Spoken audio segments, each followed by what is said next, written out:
She told an old black man to move because she didn't think he belonged there. But just minutes later, the pilot stopped the entire flight, and what he did left everyone in shock. This is a story you'll never forget. Move. You don't belong in this seat. The woman's voice cut through the quiet hum of the airplane cabin like a blade.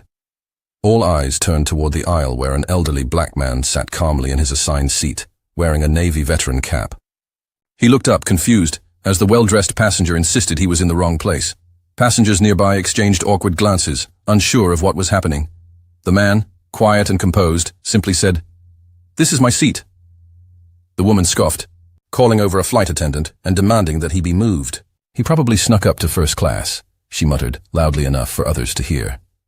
The flight attendant checked the ticket, then looked back at the woman and calmly replied, "Ma'am, he is indeed in the correct seat." Unimpressed, the woman rolled her eyes and returned to her seat, grumbling under her breath.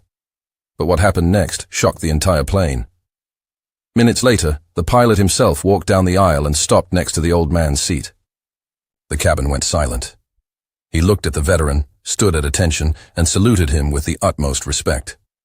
"Sir," the pilot said, loud enough for everyone to hear, "on behalf of this crew and every passenger on board, I want to thank you for your service."